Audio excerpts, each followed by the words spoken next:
Hello everyone! Good morning! So today, magkakaroon tayo ng pagtalakay tungkol sa pagbigay ng tamang impormasyon. Dito natin makikilala kung um, paano nga ba tayo magbibigay ng tamang impormasyon at paano natin kikilatisin kung itong impormasyon na to ay tama. So, ako ay si Teacher Sandly. First, kailangan natin munang magkaroon ng activity.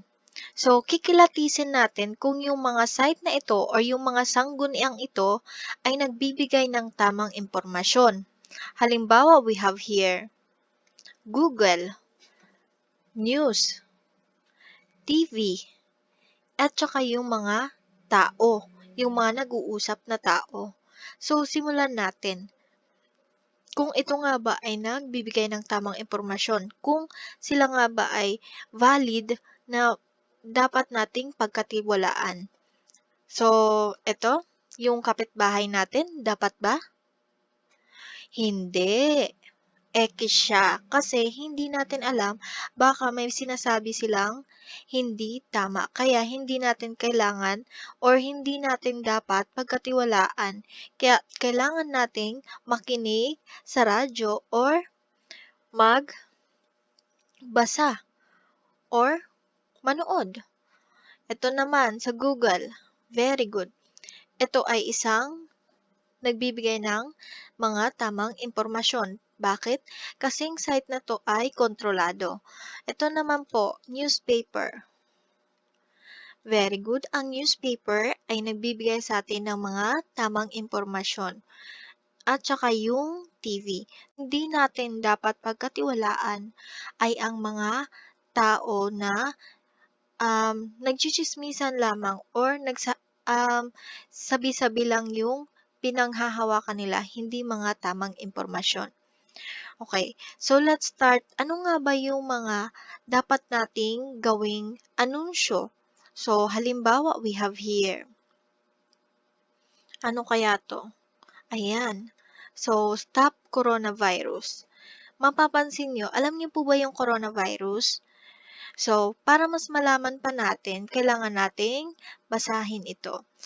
Ang mga coronaviruses ay isang tipo ng mga viruses na nagdudulot ng lagnat at sa ilang kaso, nagiging sanhi ng malalang sakit sa baga at paghinga. Ito yung coronaviruses. Ito yung kahulugan ng coronavirus. So, madalas maging sintomas ng mga viral infections na ganito ang pagkakaroon ng mataas na init sa katawan, pagkakasakit ng katawan, sore throat, at malalang pagsipon at ubo. Sa halos lahat ng kaso, tumagal ito ng ilang araw bago nawawala. So, yung sinasabi dito, yung coronaviruses daw ay pwedeng makuha dahil sa ating lagnat, sore throat, sipon, at ubo. Ito rin ay pwedeng maging sanhi para magkaroon tayo ng malalang sakit sa ating baga or magkaroon tayo ng komplikasyon sa paghinga. So, nakikipagtulungan na ang Ministeryo ng Kalusugan sa World Health Organization upang matuklasan ang patolohiya ng virus na ito. So, ang kaagapay natin dito ay ang World Health Organization para mapuksa na ang coronavirus.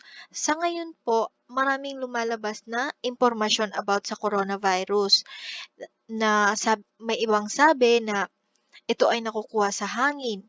Pero hindi po yun totoo kasi ang sintomas po ng coronavirus ay nakukuha kapag natatalsikan tayo ng liquid galing sa isang tao. Again, yung sintomas po ng coronavirus ay hindi nakukuha dahil sa hangin. Nakukuha po natin ito pag tayo ay nakakakuha ng mga or nakakatanggap ng likido or liquid galing sa ibang tao na nagdadala ng coronavirus. Ito yung tamang impormasyon. Tsaka po, itong coronaviruses ay wala pa pong gamot. Kaya 'pag sinabing may mga pinapalabas na diyang gamot, sa ngayon po wala pa siyang gamot. Kaya ito yung dapat nating paniwalaan. Kasi marami yung naglalabas na mga pekeng impormasyon about sa virus. Paano nga ba natin mapupuksa or paano nga ba natin i-prevent ang COVID-19? Kailangan natin maghugas ng kamay. Gamitan natin ng sabon sa paghuhugas ng kamay. Kung hawakan yung kamay natin, kailangan po lagyan muna natin ng alcohol or maghugas muna tayo ng kamay. Tsaka maligo muna tayo bago pumasok sa loob ng bahay. Ikatlo po, para ma-prevent natin yung coronavirus ay kailangan nating ano po ito? Very good. Kailangan natin i-practice yung 1 meter distance. Kailangan po nating magkaroon ng distansya sa ibang tao.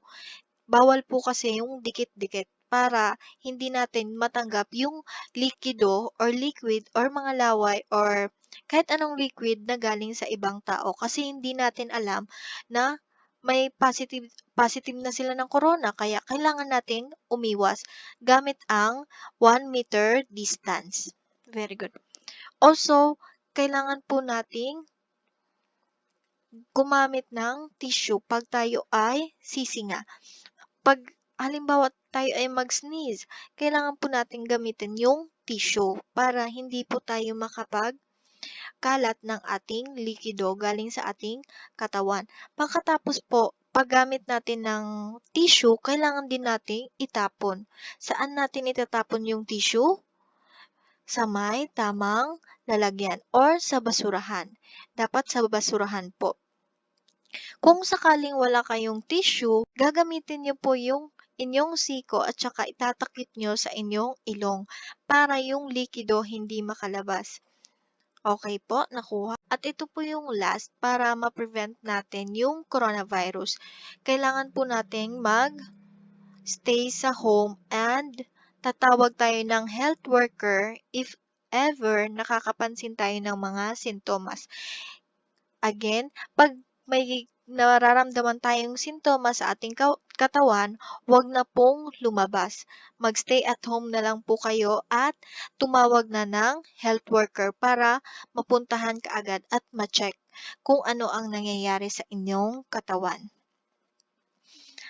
Meron po tayo ditong proseso kung paano gumawa ng mga tamang impormasyon or paano kumuha ng tamang impormasyon para makagawa ng anunsyo. So, upang masabi na ang impormasyon ay isang bagay, narito ang mga 4 na bagay na maaaring isaalang-alang. Number 1, ang impormasyon ay wasto at napapanahon, kagaya ng sabi ni teacher kanina, ang coronavirus. So, 'di ba ito ay napapanahon? Um, ito ay kasalukuyan nating pinoproblema, yung coronavirus. Tsaka tama din yung sinabi ni teacher kanina na ang coronavirus ay hindi nakukuha sa hangin, kundi ito ay nakukuha sa likido ng ating katawan. Ang impormasyon ay maayos at tsak para sa isang layunin. Kailangan po ang ating impormasyon ay nakukuha sa mga reliable sources.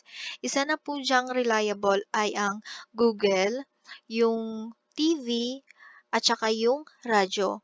Reliable po ba yung kapitbahay natin?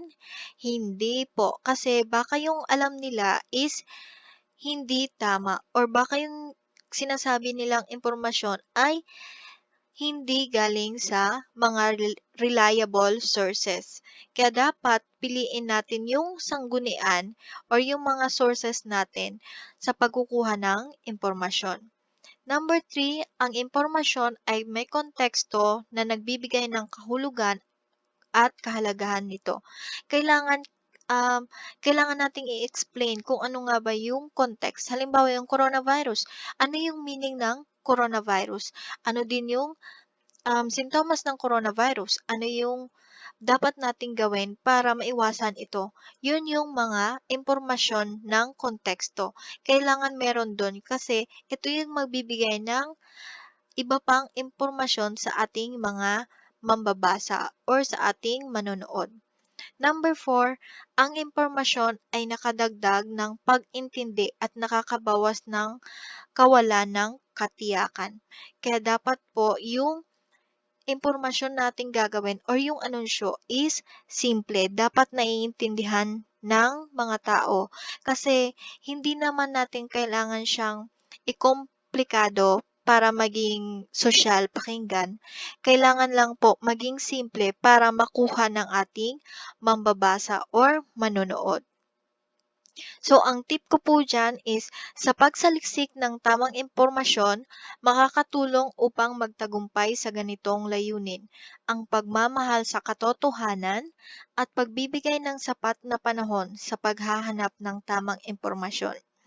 Kaya kailangan po, bago tayo gumawa ng anunsyo or bago tayo gumawa ng mga magsulat ng impormasyon, kailangan po ay ating nasaliksik kung ang ating sinusulat ay tama. Kailangan din po ay maging katotohanan. Ma-practice po natin na yung mga sinasabi natin ay pawang katotohanan lang po.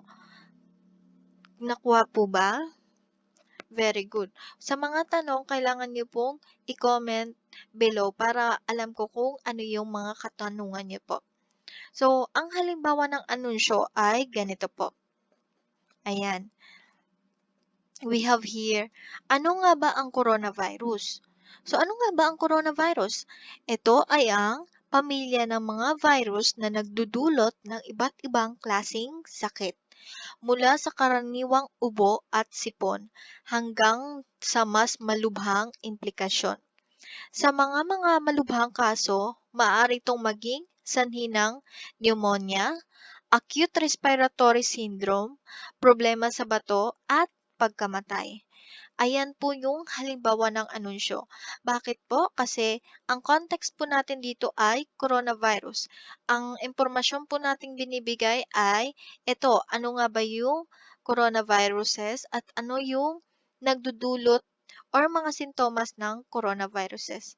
Again, kailangan po natin magkaroon ng mga pawang katotohanan lamang na impormasyon para po mas realidad po yung ating anunsyo. Kailangan po palagi tayong nagsasabi ng totoo. Very good. Sa mga tanong po, comment down below. At saka, para sa inyong aktibidad, kindly check your Google Classroom. Goodbye!